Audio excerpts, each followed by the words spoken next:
Gravando num friozinho. Nossa senhora, eu tô de pantufa. Os cariocas não estão acostumados com frio, gente. Frio, vulgo, 20 graus. Hoje tá menos, tá? Sem defesa. Não, hoje tá menos. Hoje eu acho que tá tipo uns 17. Isso, não, gente, isso é calamidade pública no Rio de Janeiro. Você já se auto-sabotou? Vive em relacionamentos complicados? Segue entre tapas e beijos com a sua família? Já esteve perdido em algum momento na sua carreira? Você não está sozinho. Em Psicologia Sincera, eu, Ana Luísa, e eu, Ana Tereza, vamos comentar os mais diversos assuntos do nosso cotidiano, sempre com uma opinião sincera. Pode ser que você se identifique ou não com as nossas análises e reflexões. Mas aí você vê se a carapuça serviu. Bem-vindos a mais um episódio aqui do Psicologia Sincera. E hoje a gente vai fazer o quadro mais querido aqui do nosso podcast, que é o Analisando. E o que é esse quadro aqui? Esse quadro são ouvintes nossos que ouvem os nossos episódios, acompanham a gente ou caíram aqui de paraquedas e querem ter suas histórias ouvidas e contadas pela gente e também analisadas pela gente. Então a gente vai ler aqui duas histórias que elas se conectam em algum grau entre elas, seja num tema, seja o que aconteceu, assim, que a gente vai tentar juntar uma temática aqui pra gente falar sobre a vida das pessoas, das nossas análises, nossas opiniões, sempre frisando que isso daqui não substitui uma terapia e sempre frisando que aqui a gente visa a anonimidade. Então a gente não quer que ninguém se machuque, que ninguém seja exposto, as pessoas sabem que estão mandando história pra cá. Então, se você quiser mandar sua história e participar desse quadro aqui, você pode ir lá, digitar o seu e-mail, escrever sua história e mandar para o podcastpsicologiasincera@gmail.com. A gente recebe as histórias por lá e a gente avisa quando a sua história foi selecionada e provavelmente ela vai ser gravada em breve aqui no podcast. E, muito provavelmente, a gente tá meio que cheio de história agora nesse momento. A gente vai dando uma selecionada no que a gente consegue e dando prioridade para as mais antigas. Mas se você entrou aqui, você quer furar um pouquinho a fila, você pode também se tornar um apoiador nosso pelo Orelo. Também agora, o Orelo tem uma parceria com o Spotify, então você também vai poder ouvir os seus episódios exclusivos do Orelo, né? Porque esses episódios são só publicados por lá, ninguém nunca ouviu a não ser os nossos apoiadores. E lá a gente tem alguns códigos, alguns combinados exclusivos com os apoiadores, e entre deles está você ter prioridade na fila da história. Então, se vocês quiserem ter prioridade nas análises e tudo mais, tem um episódio só da história de vocês e com um pouquinho mais de antecedência, é só vocês se tornarem lá apoiadores. É um valor super simbólico e super ajuda a gente a manter o projeto aqui, a dar incentivo pra gente. E se você quiser continuar trocando com a gente, com outros ouvintes também aqui, sem se expor completamente na história, mas quiser conversar sobre os episódios com mais um pouquinho mais de intimidade, você também pode entrar no nosso grupo do WhatsApp, que é onde tá a nossa comunidade, que a gente fala sobre os episódios, a gente pergunta sobre temáticas de episódios que vocês também querem ouvir. Então, se vocês quiserem participar mais do Psicologia Sincera, vocês também podem entrar por lá. E agora sim, dado todos esses anúncios, bora então de primeira história. Bora de primeira história. Olá, Psicologia Sincera. Tenho 28 anos, sou mãe de primeira viagem e passei por grandes turbulências emocionais e demorei muito para dar nome aos meus sentimentos. Tudo começou com uma história amorosa de 7 anos, onde teve término e voltamos uma vez, e após a volta tivemos a decisão de casar e olhar para frente. Eu, toda boba, fiquei feliz e pela primeira vez me senti de fato segura com o meu parceiro, mas os sentimentos dele estavam bem longe disso. Oh, não! Enquanto eu estava mega bobe de feliz, ele estava arruinado por dentro, pois descobriu que tive relações com outro cara durante o nosso término, sendo que sabia que ele queria voltar comigo. Mas, obviamente, ele não se expressou comigo e fomos empurrando o relacionamento. Errou! Até que um belo dia, começou as ciumeiras da minha parte. Eu não acredito não, Charlene! Pois ele já não estava agindo como antes. Começou com conversas seguidas com colegas de trabalho, mas logo ele sempre desviava do assunto. Logo descobri que estava grávida dele. E foi quando tudo ficou mais pesado em vários sentidos. Na época, meu parceiro bateu no peito e levou o papel de pai a sério, pois ele não conheceu o pai biológico dele e não teve um padrasto presente. Mas, com os meus sentimentos a mil e minha imaturidade para lidar com a situação, fiquei bem insegura com o nosso relacionamento. Logo, ele não aguentou e pediu um tempo, mas não consegui aceitar e ele apenas consentiu. Após essa conversa, eu percebi que meu comportamento estava me auto-sabotando e fui fazer terapia. Mas, infelizmente, ele seguiu com o pé na jaca e foi direto beber. E chamou a colega de trabalho para ir junto. A colega sabia da nossa história e da minha gravidez. E, no fim, rolou um acidente de carro bem na minha rua.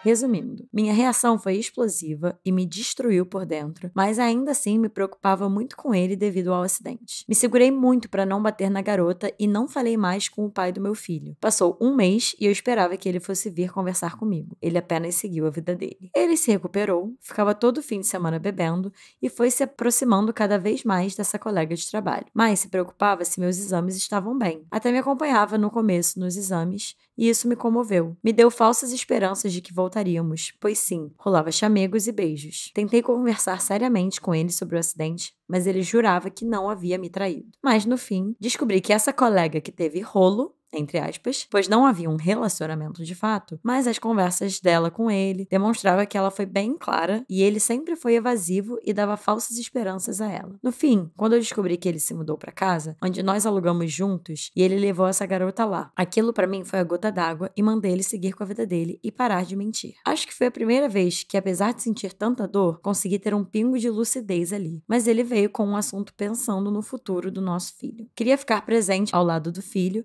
mas dizia que não me amava mais. Porém, estava disposto a se casar e renunciar a conhecer qualquer outra pessoa em respeito ao nosso filho. Hooray! Question mark? Confesso que me doeu, não consegui aceitar, mas percebi que precisava dar essa chance para nós. É claro, foi preciso muita conversa, muita paciência e tive que engolir muita coisa. Eu literalmente tive que passar por um período de reanálise do meu ser e resolvi dar essa chance a ele, pela história e pelas ações que ele fez durante nosso relacionamento. Ele veio conversar com os meus pais, afirmando que seguiria com o casamento, mas ele decaiu de novo e saiu para beber e novamente com essa mesma garota. Eu confesso que o que senti naquela hora foi pena. Tive pena dele, pois eu via claramente que aquele comportamento não era dele. Era a raiva dele. Eram os impulsos inconsequentes dele. Mas não era ele, em plena sã consciência. E sim, o inconsciente. E disse a ele que estaria lá, como amiga, pois não queria um relacionamento de brigas, pois iríamos ser pais e novamente afirmei que eu seguiria como mãe solo, mas ele implorou para não afastar o filho dele. Detalhe, em nenhum momento disse que ele não queria ver o filho, apenas que seríamos pais separados e que eu queria ter uma relação de respeito como bons amigos, pois ele foi maduro durante nosso relacionamento e realmente nos amamos em algum ponto. Enfim, eu disse que era melhor não seguirmos juntos, pois eu sabia que ia dar minha melhor versão e não queria ser um centro de reabilitação para ele, pois meu foco seria nosso filho. Logo, ele tomou a atitude de levar os pais dele para ver meus pais e firmar o casamento. Eu não neguei, não insisti em voltar atrás,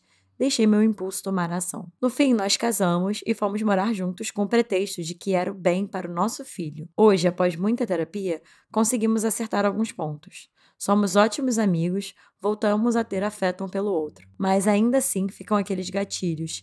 E não sei se tomei uma decisão baseada em dependência ou se foi racional. Me ajudem, meninas. Muita coisa nessa história, né? Tem muita coisa nessa história. É uma história que a gente tem um pouquinho mais de informação, que ela é um pouquinho mais longa. Mas o que eu sinto de muitos casais, que pra quem já ouve muita coisa sobre psicologia, casal vai ser um pouco batido que eu vou falar, mas eu acho que faltou comunicação de ambas as partes. Faltou também autoconhecimento, porque quando você traz a questão da bebida dele, eu super entendo quando você fala da pena e super entendo que fala que não é ele, né? Mas eu sinto que a bebida é uma fuga. E é uma fuga, talvez, do que ele não quer encarar e do que ele não quer olhar dentro de si. E tem coisas que eu acho que ele não tava querendo olhar. Faltou ele comunicar que você ter se relacionado com outras pessoas durante o término de vocês, que por mais que não tivesse nada de errado, né, no papel, emocionalmente a gente não controla o que a gente sente. Então, ele ficou afetado com isso. E ele nunca conversou sobre isso com você antes de iniciar a relação. Faltou um pouco ele olhar pra dentro e entender se isso ia corroer a relação, se isso ia gerar ressentimento, porque talvez ele conseguisse passar por cima disso, talvez não. E se ele chegasse à conclusão que ele não conseguisse, por mais que você não tivesse feito nada de errado, a gente é uma limitação dele. As pessoas têm limitações. As pessoas, elas são imperfeitas, as pessoas não controlam o que elas sentem. Então, faltou um pouquinho de autoconhecimento dele até pra encarar essa relação. E aí, depois, eu acho que misturou tudo com essa questão do filho. Porque uma coisa que eu vejo claramente nessa história é uma coisa você ser um bom pai, outra coisa ser um bom marido. São coisas, papéis completamente diferentes. Ele pode ser um pai incrível, mas um marido horrível. Quantas pessoas vocês não conhecem dentro dessa descrição, gente? Então, eu acho que também faltou ele poder verbalizar a idealização de família, porque eu acho que aí vocês estão esbarrando muito nas idealizações de família que vocês têm.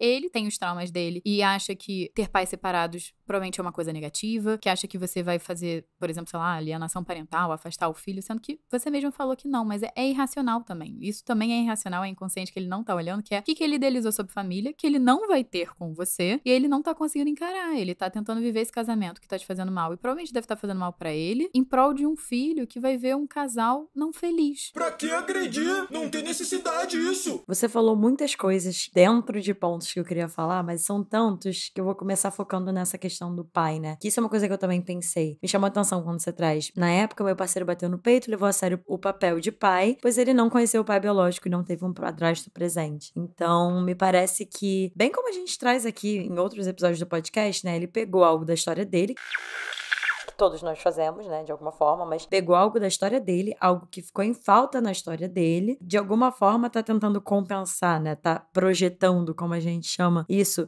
na relação de vocês, na relação dele com o filho dele. Isso acontece mesmo, né, assim, aquilo que a gente teve como falta, muitas vezes a gente tenta compensar ou hipercompensar nas nossas outras relações ou quando a gente vai desempenhar esse papel. E isso não é necessariamente ruim, que bom que ele talvez tenha essa consciência, qual consciência que eu tô falando? A consciência da falta que ele teve e que ele não quer reproduzir essa falta. Isso é muito importante. Até pra poder quebrar talvez um ciclo, que a gente não sabe se tem na família dele, mas um ciclo transgeracional, que transgeracional é entre as gerações, né, que vai descendo entre as gerações, às vezes de uma falta da figura paterna. Então é importante ele poder quebrar isso. Onde que eu acho que a coisa ficou misturada, como a Teresa falou, e traz uma confusão. Porque um dos sentimentos, ou uma das sensações que eu mais senti lendo essa história, ouvinte, foi confusão. De não entender em que momento, enquanto eu li a história, né? Em que momento vocês estavam juntos, em que momento vocês estavam separados, mas então aqui vocês tinham terminado, mas aí agora vão casar, assim. Eu fui sentindo uma confusão lendo a história e fico me perguntando se existe essa confusão entre vocês na relação, né? Mas só pra não perder o fio da meada, foi ficando confuso e eu acho que a confusão também pode aparecer no momento em que o papel paternal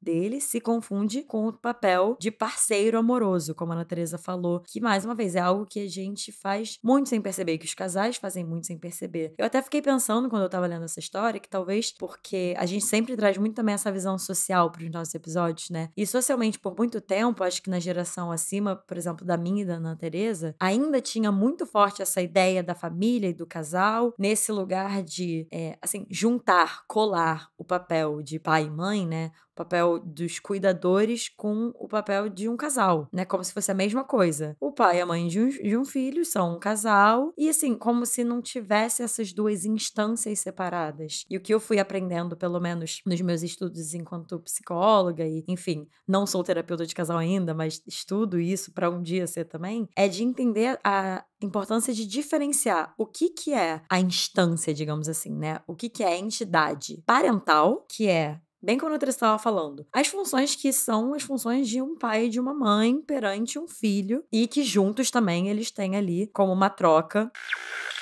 dentro de um ideal também, porque a gente sabe que muitas vezes não é isso que acontece. Você falou que foi mãe solo, tem muitas mães solos no mundo, infelizmente, mas se a gente pensar num ideal de como deveria ser, é que são papéis que são divididos, né? Isso é uma coisa que é completamente diferente do papel de um casal que tem outras funções, até porque as funções do casal não são em relação ao filho, são em relação àquele relacionamento. Estão entendendo? Não sei se estou deixando claro em relação a isso, mas imagine como se fosse duas coisas realmente diferentes que vão exigir coisas diferentes. Então, quando você tá num relacionamento e você tem um filho, muitos casais, como eu tava falando, misturam, né? E acham que talvez, por exemplo, focam muito na parte do cuidado e da parentalidade. Por exemplo, uma excelente mãe e um excelente pai e acabam deixando de lado o casal e todas as funções e todo o cuidado que o casal precisa também, como se isso fosse dado, né? Eu acho que a gente vai falar isso um pouco mais na segunda história. Mas esse é um dos pontos que eu pensei. E outra coisa que me chamou atenção, dentro do que eu tava falando da confusão, é que você passou por grandes turbulências emocionais e demorou muito pra dar nome aos seus sentimentos. Mas é curioso porque em nenhum momento da história, na verdade, você trouxe pra gente os seus sentimentos. O que me ajudaria muito aqui, e eu acho que também poderia te ajudar, você nomear, de entender o que tava passando por você, qual era a necessidade que possivelmente não tava sendo atendida, o que essa emoção tava dizendo a você, por exemplo. Quando isso aconteceu, você sentiu raiva, você sentiu tristeza, você sentiu nojo, você sentiu decepção, você sentiu alívio. Todas esses sentimentos e as sensações que a gente vai sentindo diante das coisas que a gente vai vivendo vão nos dando pistas de o que essa situação significa pra gente e o que a gente quer, digamos assim, ou o que a gente tá precisando a partir disso. E me chamou a atenção porque o único sentimento que você nomeou foi de pena. E eu, assim, a Ana Teresa até falou um pouco isso da questão da pena, né? Que me vem se isso vem de um lugar de empatia da sua parte em relação a, por exemplo, uma dificuldade dele de lidar com a situação. Mas eu fui pra um lugar, Ana Teresa também nesse relato da pena, até de uma certa desresponsabilização, assim, em relação à fuga da pessoa, né, em relação à fuga do seu marido. E aí que eu fiquei com isso, assim, a sua pena fala do quê, assim? Até porque quando a gente fala disso, né? A gente tá falando de um homem. Então, muitas vezes também quando eu vejo uma situação, por exemplo, de uma mulher sentindo pena de um homem que não tá chegando junto, ou que, enfim, não tá se responsabilizando, me vem até pra muito do que a gente traz pro podcast, que são essas dinâmicas de gênero, assim, machistas mesmo, né? Como se o homem não fosse capaz de se responsabilizar, inclusive pela dificuldade dele de estar lidando com uma questão, né? E aí fica no lugar da mulher de ser empática e de entender. Eu queria usar isso de gancho que a Ana Luísa tá falando pra você se atentar, né? Porque a gente sempre fala muito pra olhar pra si, né? Então, tem coisas que eu acho que a gente tem que decidir entre a gente aqui nos nossos BOs antes da gente jogar pro outro, né? Então, uma coisa que a gente tem que olhar é por que você quer ter esse casamento, assim. Eu digo isso até de um gatilho pessoal de vamos ficar juntos pelos filhos. Gente, eu sou filha de um casamento que não era muito bom. Então, eu sinto que isso não é um bom motivo. E eu vou explicar o porquê, gente. Porque a relação entre vocês dois. O filho não pertence a essa relação de casal. O filho pertence à relação de pais. E pais, eu tô entendendo que funciona. Ele se preocupa com você, ele leva você pra fazer exame, ele quer ser presente, ele faz questão. E, gente, isso faz muita diferença. Mas a relação de vocês é a relação que esse filho vai absorver. Eu sinto que, pra esse filho, olhar pros pais e ver os pais infelizes sendo amorosamente, né, ali um casal, como será que vai ser pra esse filho? Saber que existe muito amor pra ele, mas existe muito pouco amor entre vocês. A gente tem que tomar muito cuidado, porque os pais, gente, eu não quero colocar essa pressão, porque já é muita pressão em cima da paternidade e da maternidade, mas vocês vão ser referências de muita coisa na vida deles. Então, eu sei que você também vai querer que seu filho ou sua filha tenha relacionamentos amorosos bem-sucedidos. Então, toma cuidado com esses exemplos que você tá dando. Porque me preocupa um pouco quando você fala que você teve que refazer a sua análise, engolir muita coisa. Cuidado. Porque, como o papel gênero fala, a mulher é responsável meio que pra salvar a relação. E ela tem que passar por cima de tudo, e ela tem que cuidar do marido. Eu acho que o seu marido, ele tem que também cuidar um pouquinho dele, até pra a sobrecarga de cuidado não ficar em cima de você. Eu já vi muito no meu consultório, várias pacientes, muitas vezes, encerrarem relacionamentos ou não verem perspectivas de futuro em relacionamentos, porque elas se viam sendo mães do filho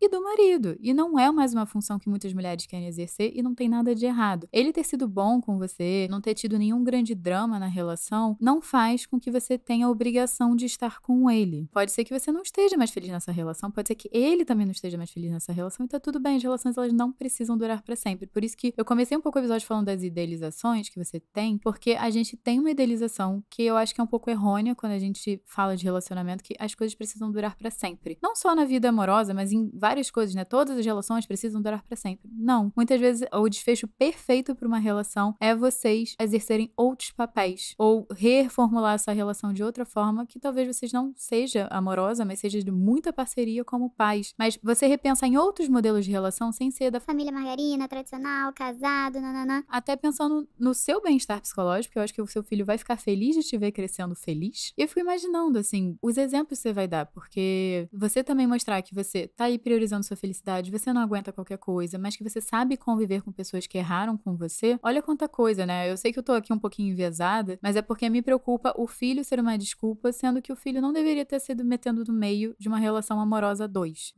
E só antes de a gente ir pra próxima história, dentro disso que você falou, né, Teresa, do filho ficar como um motivo, é que muito do que a gente vê também no consultório é como que isso fica pesado pro filho carregar, né, assim, às vezes até quando a gente vê mais tarde, às vezes ele, assim, vai gerando um senso até de culpa, muitas vezes, né, de, enfim, ver os pais como tão, não querendo te assustar de que isso necessariamente vai acontecer com seu filho, mas aqui a psicologia é sincera, então a gente vai ser sincera em relação às nossas percepções, e isso de fato acontece, assim, quando o filho fica nesse lugar de, imagina, assim, agora me veio uma imagem de você, o seu marido, e o filho de vocês no meio sendo essa ponte, como se fosse um cabo de guerra, assim, sendo essa cola entre vocês, é um lugar pesado de estar mesmo. E só pra fechar mesmo, assim, isso não significa que você tomou uma decisão errada, nem nada nesse sentido. Não é nosso lugar trazer isso aqui. Até porque casamentos são complicados e se no final do dia vocês encontrarem uma forma, individualmente e como casal, de estarem bem nessa relação, de uma forma que vocês consigam digerir todos esses ressentimentos, se responsabilizarem por o que cada um fez que magoou o outro, cuidar dessa relação, enfim. Não tem uma fórmula, né? Então é só pra trazer isso de que não tem um certo e errado, mas sim é importante poder olhar e não botar debaixo do tapete o que não tá legal, assim, vocês continuarem juntos, botando pra debaixo do tapete, engolindo muita coisa e, entre aspas, meio que tendo que fingir pra si mesmo e pro outro, de que não tem toda essa carga que você acabou de contar pra gente, aí realmente vai fazer provavelmente mais mal do que bem pra vocês e pro sistema familiar de vocês. Então, vamos para a próxima história. Vamos. Oi meninas, acompanho vocês no Spotify e nas redes sociais. Amo o trabalho de vocês e me identifico muito com os assuntos e debates. Thank you! Espero que vocês escolham minha história um dia. Chegou seu dia. Temos vários dilemas, mas o principal tem sido o meu casamento. Vamos lá. Sou casada faz 6 anos e estamos passando por um momento de crise extrema, pois não estamos mais sendo um casal. Parece que estamos apenas dividindo o mesmo teto. Nosso relacionamento nunca foi fácil, mas depois que o nosso filho nasceu, as coisas pioraram. Pois nos mudamos para a casa dos meus pais e ficamos uns 6 meses morando todos juntos. Para mim era ótimo, pois tinha a companhia dos meus pais e não me sentia mais sozinha. E ele detestava a falta de intimidade. Foi nesse período que ele descobriu que estava com depressão e tudo desabou, pois ele tinha um bom emprego, ganhava bem e começou a pegar afastamentos e veio a crise financeira. Meus pais mudaram de casa, mas como eu não conseguia aceitar a situação, nossa relação continuou às ruínas. Quando ele estava melhor para voltar a trabalhar, dispensaram ele. Ele arrumou outro emprego, todavia em outro estado. No começo estávamos animados, até gostei de me mudar futuramente, mas vimos que não compensaria financeiramente e começou mais brigas, pois estávamos mais distantes, começando a viver nossas vidas separadas. Ele ficou 46 dias nesse emprego e foi dispensado. Ele me culpou, pois devido às nossas brigas perdi o foco no serviço. Foi quando achei melhor nos divorciar, pois quero um relacionamento feliz e saudável. Estou cansada de só ouvir reclamações de doenças, dele não me ajudar em casa com o neném, dele não me passar nenhuma segurança financeira. Ele pediu para voltar e eu dei uma segunda chance, porque ele prometeu que ia mudar, mas nada mudou. Ele continua no mundinho dele, exigindo muito de mim, principalmente sexo, e continuo sobrecarregada de tudo. Infeliz, me sentindo impotente por não conseguir resolver a situação. Não tem comunicação e nem compreensão. Eu busco conversar, ele fala que eu cobro muito e dou pouco, que não é o momento de criar brigas porque ele está se reerguendo na vida. Eu tenho engolido tudo, tenho me sentido tão mal, meu corpo dói. Eu só queria ser feliz e não sei como. Me ajudem, meninas, por favor.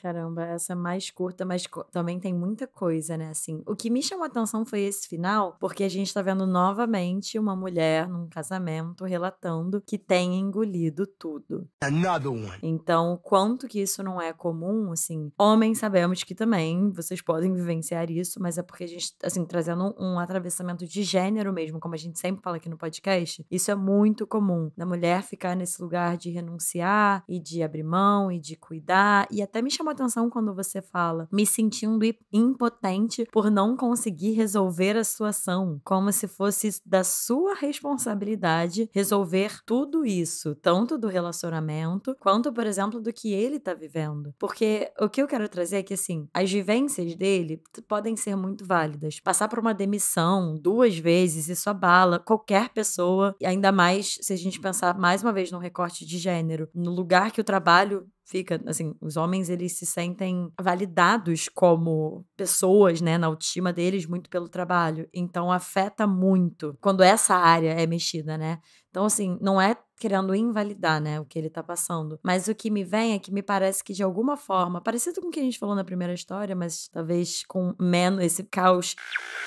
Não sei se é menos caos, na verdade, porque vocês foram morar com os seus pais. Isso já tem um impacto também, muitas vezes, no casal, porque, como eu tava falando na primeira história, a instância casal, a entidade casal, fica com menos espaço também, né? Assim, as fronteiras, como a gente chama, os limites, ficam um pouco menos claros quando, por exemplo, o casal tá morando na casa dos pais ou algo nesse sentido. Então, me parece que também foi acontecendo muita coisa e, de alguma forma, esse cuidado necessário pro casal, individualmente, e pra relação, continuar uma relação satisfatória, continuar uma relação gostosa, continuar uma relação prazerosa pros dois, me parece que foi se perdendo dentro do caos. Assim, e que parece simples, gente. Cada casal e cada relação vai ter suas particularidades, mas isso é muito mais comum do que o que a gente pensa e muito mais comum do que, mais uma vez, vamos bater nessa tecla, a sociedade e a cultura vende da relação e de relacionamentos, né? A Ana Trezin estava falando sobre isso antes de gravar. Como se fosse dado, como se fosse natural e só fosse fluir a vida e o relacionamento diante disso tudo, diante de desemprego, diante de depressão, diante de um filho e de uma mulher sobrecarregada, querendo cuidar do filho e provavelmente querendo cuidar da relação e do marido também. Assim, são muitas das coisas, então é muito utópico, inclusive, a gente pensar que o casamento ou o casal, a relação vai ficar intacta diante disso tudo. Até porque a relação é um espelho também das pessoas, individualmente, né? Então, precisa desse cuidado. E me parece que, de alguma forma, quando você fala que vocês não estão sendo mais um casal, antes de ler o resto da história, a primeira coisa que me veio foi isso, assim. Em que momento... Se já teve um momento em que vocês investiam no relacionamento, assim, investiam energia, investiam tempo, investiam cuidado, qual foi o momento em que isso parou? Porque a minha hipótese seria que talvez a partir daí vocês foram deixando de ser um casal mesmo. Porque precisa desse esforço ativo. Precisa desse esforço ativo e eu acho que também a gente, de novo, precisa entender que as relações elas não precisam durar para sempre. É muito difícil a gente entender que a relação não tá mais funcionando, não por causa de um problema externo, um drama ou comportamento de alguém, mas é porque não faz mais sentido. Eu acho que é um processo muito mais difícil de você chegar na conclusão e muito mais difícil de você aceitar. Porque antigamente funcionava. E por que parou de funcionar? E aí você vai ter que olhar pra si, você vai ter que olhar pro seu parceiro e você vai ter que olhar pro seu processo de mudança, porque a gente tá falando aqui de uma relação de 6 anos. É uma relação que acredito que muita coisa aconteceu, né? Mas eu, ouvindo a Ana Luísa falando, me bateu uma suspeita que a relação não tava tão legal. Muitas vezes quando a gente entra numa crise, a gente, obviamente, vai pegar o nosso bote salva-vida. Você, de uma forma inteligente, procurou sua família, que acredito eu que é sua rede de apoio. Como é que ficou o seu marido quando você estava cercada da sua rede de apoio e ele não? Aí ele deprimiu. E eu entendo ele deprimir porque muito provavelmente ele também tava com várias coisas ali mal resolvidas, tanto quanto você. Ele também devia dar... Eu não sei o quanto ele consegue nomear, né, as coisas, né? Porque os homens têm muito mais dificuldade de entrar em contato com as emoções, até pelo processo de socialização deles, e até de procurar ajuda psicológica, né? Eu acho que as duas ouvintes aqui que mandaram as histórias se relacionam com homens que têm dificuldade de procurar ajuda psicológica. Bem-vindo ao mundo heterossexual. No, God, please, no! O que eu fico pensando é, a depressão... Foi um paciente que me disse uma vez que eu gostei muito da definição que ele deu, que foi, quando a gente tá insatisfeito e infeliz com a nossa própria vida. E a depressão é meio que o seu corpo te avisando isso da forma mais extrema que ele consegue. No caso desse paciente fazia muito sentido e talvez pro seu marido faça. No sentido que ele não tá feliz, mas eu não sei o quanto ele consegue enxergar. E aí eu entendo você ter sido compreensiva, tem essa questão de estabilidade financeira, também não sei o quanto tinha papel de gênero aí, do tipo, tá tudo bem, ele talvez não ser tão carinhoso, então chegar junto emocionalmente comigo, mas ele banca, então tá tudo bem, sabe? Tem uma questão sua aí também, e até o quanto você admira ele também tanto desempregado. São coisas que a gente também vai adentrar, que pra gente também entender o quanto você também cobra dele ou não, né? Como são essas cobranças dentro da relação. Mas eu entendo que começa a ficar uma coisa desproporcional, que aqui aí foram comportamentos que pra mim, eu já não me senti tão confortável ao ler a sua história, que é, ele não pode mais ser frustrado, porque a vida está frustrando muito ele, e aí a relação não pode mais ser uma fonte de frustração. Isso eu já não me sinto confortável, não, e nisso eu vou me posicionar que eu não acho já muito certo, porque bem-vindos à vida adulta, gente, é um balde de água fria todo dia diferente, não é à toa que a gente é cheio de podcast, posts do pessoal reclamando da vida adulta. Ele é adulto, ele não é uma criança. Então, infelizmente, você cobrar que ele chegue junto, que ele pague no seu estilo de vida tanto quanto pague o seu filho, enfim, é uma responsabilidade de adulto que ele se comprometeu e ele tem que se comprometer pra não te sobrecarregar. Então, ele ficar num lugar, no mundinho dele, em que ele não pode ser frustrado, ele faz só as coisas que ele quer, ele não tá engatando em nenhum emprego, não é assim que a banda toca. A gente quer que ele seja um adulto funcional. Ele vai ser o adulto mais feliz e satisfeito com a vida dele? Nesse primeiro momento, não. Se ele fizer terapia, olhar pras coisas que ele precisa olhar, talvez ele consiga ter uma vida que ele se sente mais satisfeito. Mas essas coisas não vão cair no colo dele, assim. Eu tô sentindo ele com muita baixa tolerância à frustração. E aí ele começa a ficar, eu não sei se é a expressão certa, gente, mas ele começa a ficar meio como um bebê. Ninguém pode tocar, ninguém pode gritar, ninguém pode falar nada, porque ele já está muito triste. Sim, ele tá muito triste. Mas ele também tem responsabilidades, ele não pode se eximir delas. Esse era um ponto que eu ia falar também, em relação a uma frase que você falou que eu também não me senti confortável quando você trouxe, que ele foi demitido e ele te culpou por causa das brigas e ele perdia o foco no serviço. Que eu acho que é bem o que a Ana Teresa falou, assim. A partir do momento em que ele tá escolhendo tá nesse relacionamento, em que ele tá escolhendo tentar ou mesmo que não seja tentar, né? Que ele esteja escolhendo existir nesse relacionamento, isso é uma responsabilidade dele. Então, me parece muito injusto e muito... Simplista também, né? simplista também, assim, imaginar que, exatamente o que você falou, de que a relação vai existir e de que você tenha que ficar quieta dentro de tantas frustrações e que qualquer coisa que aconteça é culpa sua quando ele escolheu estar nessa relação. Se ele acha que tá atrapalhando ele, por exemplo, que não tá fazendo bem, que tá tirando o foco dele do serviço, ao invés de culpar, talvez ele poderia se responsabilizar e escolher não estar mais nessa relação. Tá afetando ele e ele tá se sentindo frustrado. Mas é isso, eu acho que quando ele coloca a responsabilidade em você de uma frustração que é dele e que ele não tá querendo se frustrar mais, isso já não é muito legal da parte dele. E me incomoda um pouco o papel que você acaba ficando, que nem na outra ouvinte, de salvadora da relação, e também de você ser a mulher dócil, agradável, que não incomoda, a boazinha. Toma cuidado, você pode sim pedir por coisas na relação, e eu acho que as duas histórias mostram muito, eu sinto, né, vocês mandando as histórias aqui, muito revisitando se essa relação tá suprindo ou não, se essa relação tá te fazendo feliz ou não, porque a gente pode sim, de tempos em tempos, se perguntar e fazer manutenção disso. Se a gente não tá mais feliz, né, relacionamentos longos, gente, eles não terminam do dia pra noite. Se é um relacionamento mais superficial, mais novo, muitas vezes você tá muitos anos com a pessoa, a relação já tá ruim há mais de um ano, algumas vezes anos que a relação tá ruim e as pessoas estão ali processando isso e entendendo isso, né? Então, eu sei que é um processo longo, mas toma cuidado para você já ter chegado em algumas conclusões e não ficar também insistindo em coisas que eu sei que são difíceis de encarar, mas talvez essa relação que te fez muito feliz durante muito tempo, talvez daqui para frente não consiga mais. Eu acredito sim que relações podem ser construídas, tá? Eu acho que talvez esse episódio esteja um pouco pessimista, não sei, mas eu acredito sim que as relações têm que ser reconstruídas, mas os dois têm que olhar para si, porque o interno, individual, afeta muito a relação. E eu tô sentindo que tá faltando ele fazer uma autoanálise e você também fazer uma autoanálise do que você quer tolerar, do que você não quer tolerar, do que você quer pedir, o que você precisa dele na relação, porque também isso tem que estar claro. Pode ser que você fale, olha, eu preciso de alguém estável financeiramente, eu tenho meu histórico com dinheiro, eu tenho meus traumas com dinheiro e eu preciso disso pra me sentir segura na relação. E ele pode chegar pra você e falar, nesse momento eu não consigo te dar isso. E aí você vai ter que escolher também. Eu ia trazer esse ponto pra gente fechar, que é para as duas mulheres que enviaram essas histórias, e eu vou fazer uma pergunta e não é nem um pouco num sentido de julgar ou de certo e errado, mas é de deixar reflexão para vocês, que é por que e para que vocês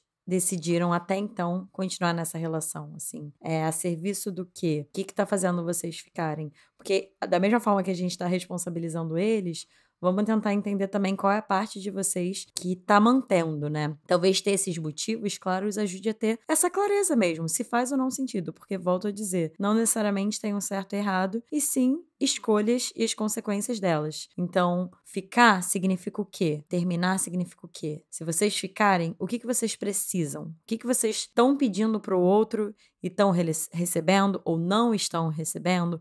O que vocês estão dispostas a abrir mão? O que vocês não estão dispostas a abrir mão? Isso tudo faz parte, eu acho que, dessa autorreflexão, já que foram vocês que enviaram as histórias e não eles, de vocês poderem pensar, e inclusive para fechar também, vocês duas enviaram as histórias e pediram ajuda. E qual é a resposta que vocês estão buscando, assim? Qual é a ajuda que vocês estão precisando nesse momento? Fica aí essa reflexão para as duas ouvintes.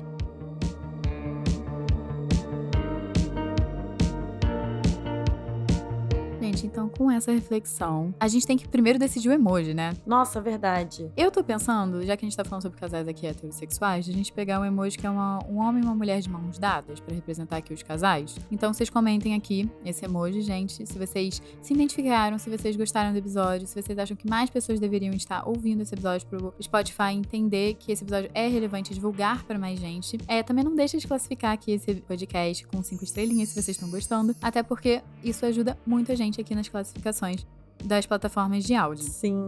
E se vocês quiserem seguir o podcast nas redes sociais dele, é só vocês procurarem a gente no @podcast Psicologia Sincera, que vai estar aqui na descrição. Como também vocês podem me achar no @Ana Teresa Cavalcante e Ana Luísa. No @psicóloga Ana Luísa Braz. Também vamos deixar aqui embaixo na descrição os Instagrams da nossa equipe aqui do podcast, junto com o link da nossa comunidade lá no WhatsApp. A gente também vai deixar aqui o link pro Orelo para vocês poderem se tornar apoiadores e ajudarem aqui o podcast e também terem prioridade aqui na fila das histórias desse quadro Analisando. E também vai estar aqui o contato da nossa equipe aqui que ajuda a produzir o podcast. E é isso, gente. Um beijo e até o próximo episódio.